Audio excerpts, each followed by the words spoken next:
May itong mabalas nga gitawag margaha.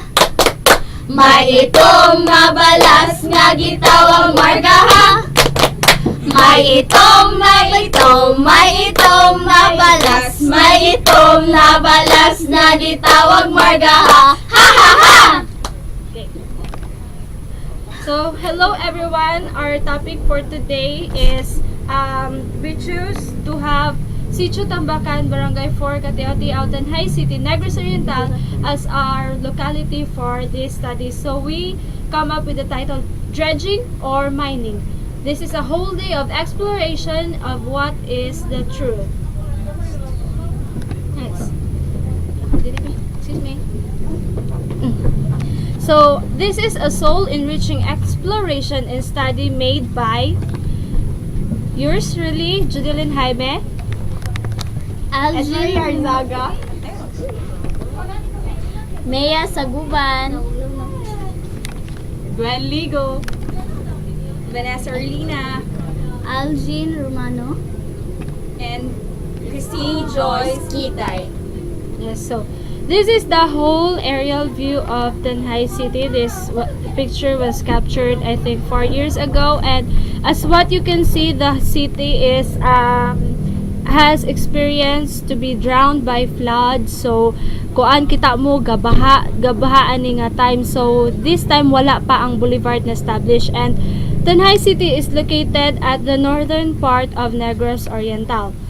So as of now, Tanjay City is on a sad state as it was being bombarded with many issues. First, the conspiracy, and the second is the situation of having this black sand mining that is having people versus the government. So our introduction. When simple things are made complicated to promote capricious intentions, excuses evolve to justify inaction and to the least for an altered treatment to the problem. So this refers to the frequent flooding of the city.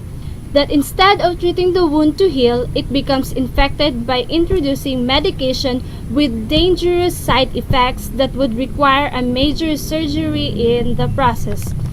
This is what happened in Tanjay City, Philippines, where the residents are in protest on the installation of a mineral processing plant in the coastal area of Village 4 or Barangay 4, for which the purpose of the said structure is to facilitate a black sand mining, and indeed the activity has been done in sporadic occasions.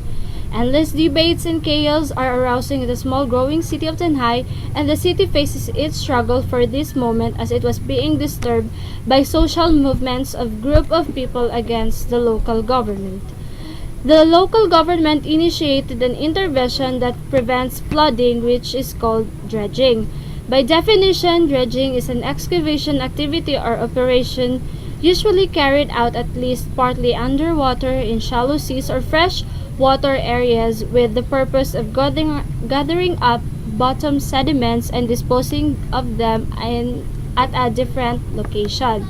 However, local residents of Sitio Tambacan, Catiao-Tiao, and the other concerned Tanjayanan show an appeal to the local government because of the said dredging activity is no longer a simple excavation act, but rather it is a mineral mining processing already.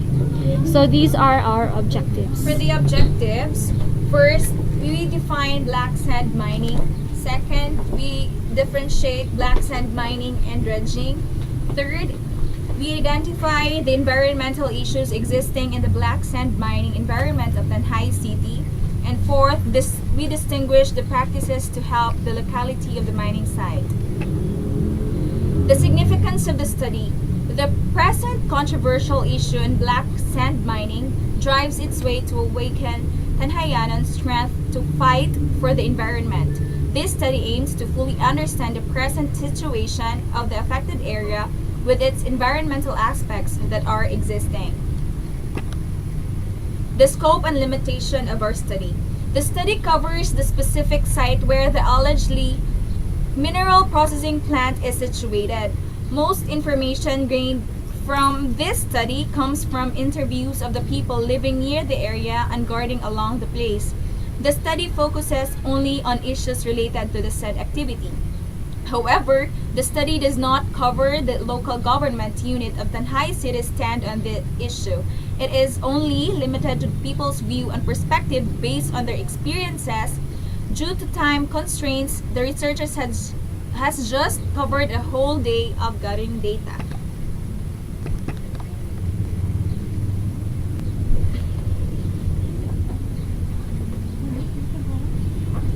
About the issue. This present issue becomes very controversial because of the known people in place versus ordinary concerned citizens of the city. The study aims to determine the real score of the Italy people perform simple dredging or doing the allegedly act of magnetite mining.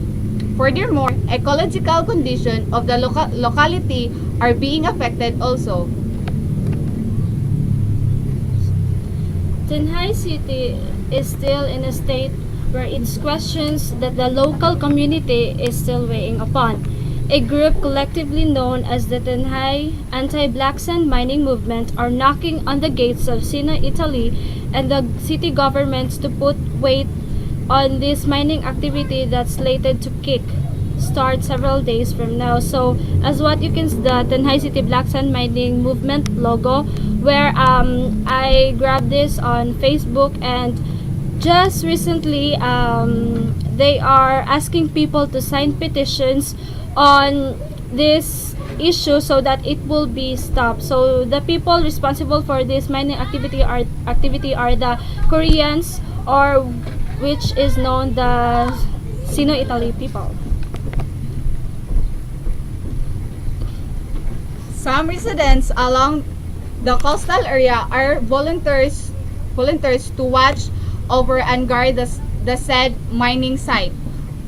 Fortunately, our group had interviewed most of them, but they refused to have picture or a video with us. So mag-selfie na lang ko. These huge traps welcome you upon tarps welcome you upon entering the site. So pag sulod nimo ana nimo daghan na siyang makita nimong mga tarpaulin nga nagkuan no mining or against sa ilang gihimo. Then naa diha sila site nga naa sila mga Santo Niño, dito sila magpray sila every night. Then naara sila diha mga tulog, mag-ulan ka man og dili, diha jud sila magstay. Yes, kuan gabantay sila sa area para kuan ang mga Sino Italy dili sila makasunod og magbuhat sa og mining.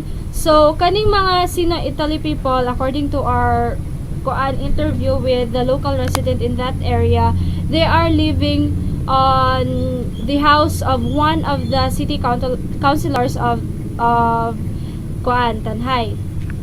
And di na mi mo mention sa ngalan kung kinsa to nga counselor kay patay mi.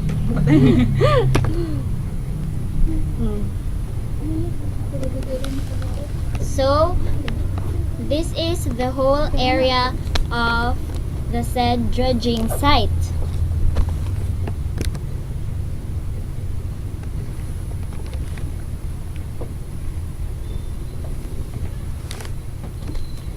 Based on interviews, mining of said kind, which literally means scraping off the shorelines, had adverse effects to the coastal communities and the ecosystem. Whereas in sustaining a run-in on the situation of Tanjay City, there is a presumption of conspiracy, where the authorities choose to take side with the violators of law, the local government unit, and the supposed protectors of nature and the people. So, as you can see in the picture, okay, nani siya tubo under the sea or katong naajud sa katong naibalas jud pa. And this tube, the tube is muna siya kusog kay musigop sa ilalo, magkuha siya og balas. Ang mura siya og magnetic na mo ikuha sa balas mo nang walay dagat na or ga-vacuum, mulay dagat nga ma-apil o vacuum. So this is the primary boat that vacuums margaha under the coastal area along the shoreline. So muni siya ang boat, but nani siya konektado nga tubo paingon sa katong main jud nga mag-process nga ilaing unit. So margaha is the local term for magnetite. Kanang magnetite is nana siya certain minerals din ha nga makatabang sa pagkuan sa mga naay seaweeds or plants, or makatabang po na siya sa ecosystem sa under the sea.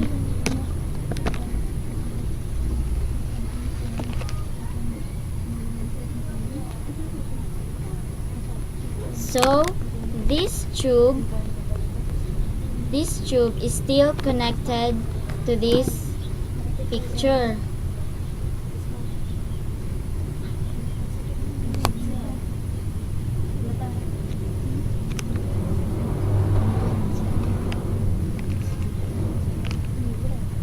This tube is still.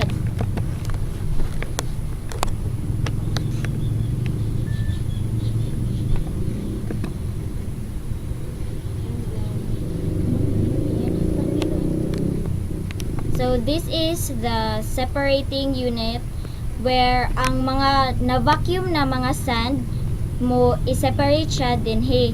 Malahi na ang black sand ug ang ordinary sand.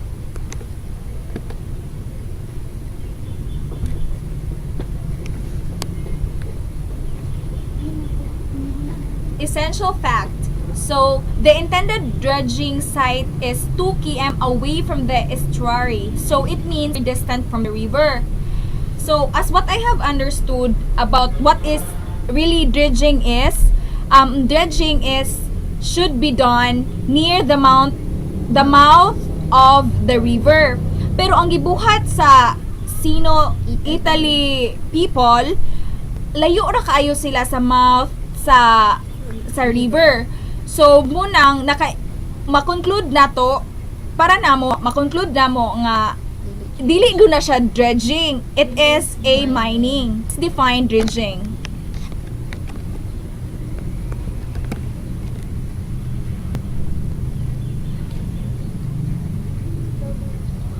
So dredging is defined as the removal of material from lakes, rivers, harbors, and other water bodies to prevent flood and to bring up the dredge up of the silt to come up with unearthed, dredged up bitter memories.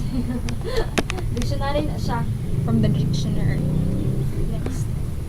So let's go to the environmental effects. So as you can see, mao ni siya ang mga waste products nga itong makita sa kilid sa dagat. Waste products are thrown in the separation process. So, mao na ni siya ang katong mga ordinary sand nga Separate. na-remove gikan sa katong sa ilalom sa dagat nga ilahang gikuha.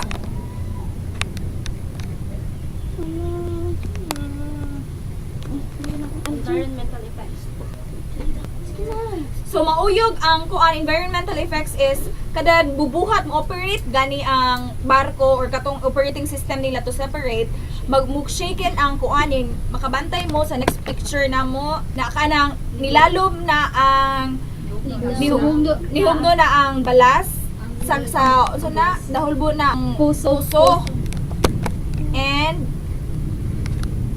Pag mawala na ang mga margaha nga maoy nagsala sa asgad nga tubig ug tabang, unang maapektuhan ang mga pananom pariyaan ng mga kahumayan. Kay mauni siya kanang usapod sa posibilidad nga mahitabo kay kanang margaha siya silbi mo na siya salahan sa kuan tabang nga tubig. So ug katong tubig sa dagat mapaingon to siya sa kuan sa mga pananom and o mga matay. mga pananom. Maapektaran pud ana ang pag-harvest sa mga isda. Ang mga mangingisda.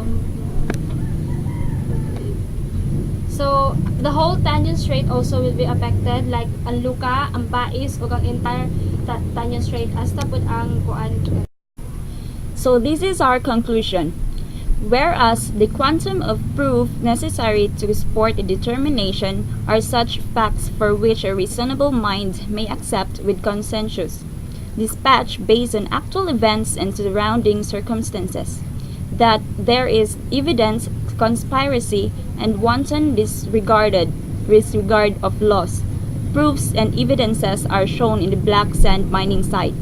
So, we concluded that there is this evidence of conspiracy, whereas the Tanjay City Mayor do not support the legal citizens of the city because the city mayor is the primary head of this what you call black sand mining act that is being done in this site. So whereas they said kanaganing moingon sila nga dredging is not actually dredging because of the distance between the river system to its site. So makita dito nga naay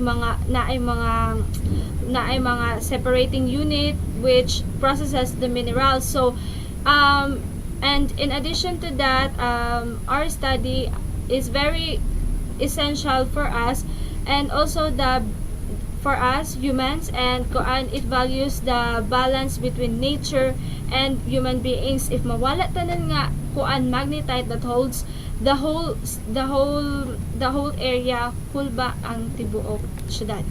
So for the acknowledgements, First and foremost, we thank God for the success of this study and for this wonderful opportunity to explore on things we need to be aware of. This study would not also be possible without the presence of ever supporting parents who is always at the back. We are also grateful to our ecology teacher, Miss Irish Sikihod, for having this experience to reach out on people and become aware on environmental issues at present. Lastly, we also give a million thanks to the local residents who continually guard the area for trusting us their thoughts about the present situation they are facing. Indeed, this study will be kept forever in our hearts as we value this experience. Thank you.